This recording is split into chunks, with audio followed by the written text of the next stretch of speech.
दोस्तों, पिछले वीडियो में हमने देखा कि किस तरह धरती में दबा हुआ राजा विक्रमादित्य का सिंहासन बाहर आता है और राजा भोज उस सिंहासन की मरम्मत करवाते हैं, और जब सिंहासन बिल्कुल नए जैसा हो जाता है तो पंडितों से मुहूर्त निकलवा कर राजा भोज जैसे ही उस पर बैठने जाते हैं तो उस सिंहासन में जड़ी हुई पुतलियां उन पर हंस पड़ती हैं और उन्हें सिंहासन पर बैठने से रोक देती और कहती है कि अगर उनके अंदर राजा विक्रमादित्य जैसे गुण होंगे तो ही वो उस सिंहासन पर बैठने के अधिकारी होंगे।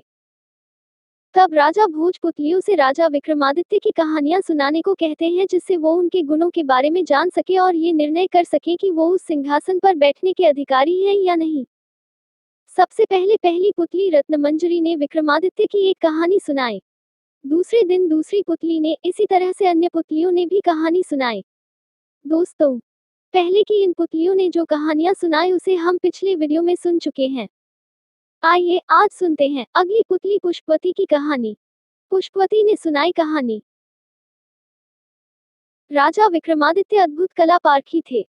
उन्हें श्रेष्ठ कलाकृतियों से अपने महल को सजाने का शौक था। वे कलाकृतियों का मूल्य आंकर बेचने वाले को मुंह मांगा दाम देते थे। एक दिन वे अपने दरबारियों के बीच बैठे थे कि किसी ने खबर दी कि एक आदमी काठ का घोड़ा बेचना चाहता है। राजा ने देखना चाहा कि उस काठ के घोड़े की विशेषता क्या है। नौकर के साथ वह आदमी दरबार में आया। अपने साथ वह ऐसा काठ का घोड़े लाया जिसकी कारीगरी देखते बनती थी। एकदम जीवित मालूम पड़ता था। बहुत गौर से देखने पर ही पता चलता था कि लकड़ी का है। विक्रम ने उस आदमी से घोड़े की विशेषताओं के बारे में पूछा। उस आदमी ने जवाब दिया कि वह घोड़ा अति तीव्र गति से जल, थल और आकाश तीनों में विचरण कर सकता है। उसके दाम के बारे में पूछने पर उसने बताया कि यह उसकी जीवन भर की मेहनत का फल है, इसलिए वह 1 लाख स्वर्ण मुद्राओं से कम में उसे नहीं बेचेगा। राजा को उसकी बात जच गई और 1 लाख स्वर्ण मुद्राएं देकर उन्होंने वह घोड़ा खरीद लिया। फिर वह आदमी खुले मैदान में आकर घोड़े को उठाकर दिखाने लगा तथा उसके कल पुर्जों के बारे में सब कुछ बताने लगा। उसके संचालन की सारी विधि समझकर विक्रम ने घोड़ा अपने अश्वागार में रखवा दिया। एक दिन अपने आदमियों के साथ राजा शिकार को निकले तो खुद उसी घोड़े पर सवार थे। कल पुर्जा को दबाने पर उसकी रफ्तार इतनी बढ़ गई कि राजा को मजा आ गया। वे भूल गए कि आखिर के लिए वे अकेले नहीं निकले हैं, बल्कि अपनी टोली के साथ आए हैं और अब अपनी टोली से बिछुड़कर बहुत दूर आ गए हैं। उन्होंने उसे हवा में उड़ाने के लिए दूसरे कलपुर्जे को दबाया। अब उसकी गति हवा में इतनी बढ़ गई कि राजा के लिए उसे संभालना मुश्किल जान पड़ा। उन्होंने उसे जमीन पर उतारना चाहा तो वह उसी गति से उतरा और एक घने पेड़ की शाखाओं से टकराकर टुकड़े टुकड़े हो गया। अब उस निर्जन और अनजान जगह पर राजा अकेले थे। वे इधर उधर भटक रहे थे, तभी सामने एक बंदरिया कूदी और अपने हाव भाव से कुछ बताने की कोशिश करने लगी। राजा कुछ समझ पाते तब तक उनकी नजर एक कुटिया पर पड़ी। राजा को भूख लगी थी और वे थके भी थे। उन्होंने वृक्षों पर लदे फल तोड़े और अपनी भूख मिटाई और एक वृक्ष पर चढ़कर लेट गए। वे विश्राम कर ही रहे थे कि एक सन्यासी आया और बंदरिया को इशारा करके अपने साथ कुटिया में रखे 2 घड़ों के बीच में बंदरिया को बैठने को कहा। उसके बाद उसने एक घड़े से चुल्लू भर पानी लेकर बंदरिया के ऊपर छींटे मारे। बंदरिया एक अत्यंत रूपवती राजकुमारी बन गई। उसने सन्यासी के लिए भोजन पकाया तथा जब सन्यासी खा चुका तब सन्यासी के हाथ पैर दबाए और सन्यासी आराम से सो गया। जब सुबह हुई तो सन्यासी ने दूसरे घड़े से चुल्लू भर पानी लेकर राजकुमारी पर छींटे मारे। राजकुमारी फिर से बंदरिया बन गई।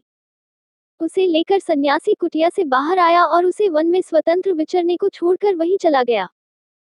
उसके जाने के बाद बंदरिया को लेकर विक्रम कुटिया में आए और घड़े से पानी लेकर बंदरिया पर छींटे डाल दिए। बंदरिया फिर से अनिंद्य सुंदरी बन गई। राजकुमारी बनते ही उसने राजा को बताया कि मैं कामदेव तथा एक अप्सरा की संतान हूँ। एक बार मैंने शिकार खेलते हुए एक बाण मृग की ओर निशाना लगाकर छोड़ा। वह बाण मृग को नहीं लगकर एक साधु की बाह को बे गया। दर्द से कराहते हुए उस साधु ने मुझे श्राप दिया कि बंदरिया बनकर मुझे साधु की सेवा करनी पड़ेगी। जब मैं रोई गिड़गिड़ाई कि यह सब अनजाने में हुआ तो उसने पसीजकर श्राप से मुक्ति का रास्ता बताया। उसने कहा कि राजा विक्रमादित्य आकर तुम्हें श्राप से मुक्ति दिलाएंगे तथा तुम्हारा पत्नी के रूप में वरण करेंगे। अगर वह साधु तुम्हें कोई चीज उपहार स्वरूप देगा तब तुम्हें इस श्राप से मुक्ति मिलेगी। बंदरिया ने आगे बताया, मैं आपको देखते ही पहचान गई थी। अब साधु के लौटने पर मैं उससे उपहार मांगूंगी और आप कृपा करके मेरा पत्नी के रूप में वरण कर लीजिएगा। विक्रम ने फिर पानी के छींटे डालकर उसे बंदरिया बना दिया। साधु आया और उसने बंदरिया से उसे राजकुमारी में बदल डाला। राजकुमारी ने उससे कोई उपहार देने को कहा। उसने हवा में हाथ लहराया तो उसके हाथ में खिला हुआ कमल आ गया। उसने कहा, यह कमल हर दिन तुम्हें एक रत्न देगा। साधु ने यह भी कहा कि उसे पता है राजा विक्रमादित्य उसकी जिंदगी में आ पहुंचे हैं, इसलिए वह राजकुमारी को बाकी की जिंदगी सुखपूर्वक व्यतीत करने का आशीर्वाद देता है।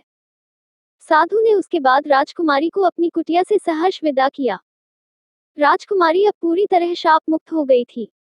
विक्रम ने तब दोनों बेतालों का स्मरण किया जो उन दोनों को नगर की सीमा पर पहुंचाकर गायब हो गया। नगर में जब उन्होंने प्रवेश किया तो एक बच्चा कमल के पुष्प को प्राप्त करने को मचल उठा। विक्रम ने वह कमल का फूल बच्चे को तुरंत देकर संतुष्ट किया। फिर महल पहुंचकर राजकाज देखने लगे। कुछ दिनों बाद उनके पास एक गरीब आदमी को पकड़कर लाया गया। उसे बहुमूल्य रत्न बेचने के आरोप में बंदी बनाया गया था। राजा के पूछने पर उसने बताया कि उसके बच्चे को किसी ने एक खिला कमल दिया था, उसी कमल से ये रत्न उसे प्राप्त हुए हैं। विक्रम ने सिपाहियों को बिना कारण किसी की ईमानदारी पर शक करने के लिए डांटा तथा वे सारे रत्न अच्छे मूल्य पर स्वयं खरीद लिए। वह आदमी राजा को दुआएं देता हुआ संतुष्ट होकर दरबार से विदा हुआ।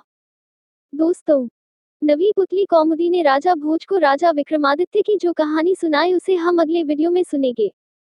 दोस्तों, अगर ये कहानी पसंद आई हो तो लाइक जरूर करिएगा। इस वीडियो को अपने फ्रेंड्स और फैमिली में शेयर करिएगा और चैनल पर नए हैं तो इसे सब्सक्राइब करिएगा ताकि मैं जब भी नई वीडियो अपलोड करूं तो आपको उसकी नोटिफिकेशन मिलती रहे और आप वीडियो को देख सकें। वीडियो देखने के लिए धन्यवाद। फिर मिलेंगे अगले वीडियो में एक नई कहानी के साथ, तब तक के लिए मुझे इजाजत दीजिए। धन्यवाद।